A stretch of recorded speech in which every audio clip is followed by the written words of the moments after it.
up guys? Selamat datang ke channel aku, Balik Mini FPV. So hari ni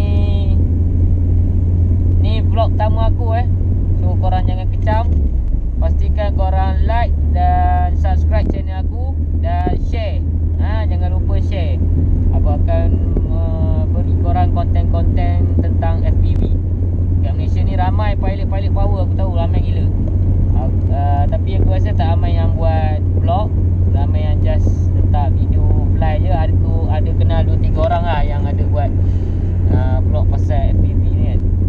So hari ni aku tak nak cerita banyak pasal FPV. Aku nak bawa korang dekat spot aku memang minat gila. First aku belajar. So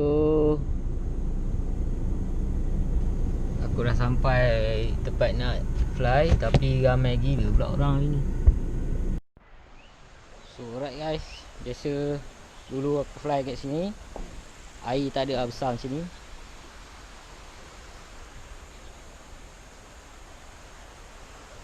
Ni air tinggi sangat, aku tak boleh nak fly. Aku nak power loop pun tak berani. Ni kalau silap loop ni ke dalam lah cerita dia. Tapi spot ni cun.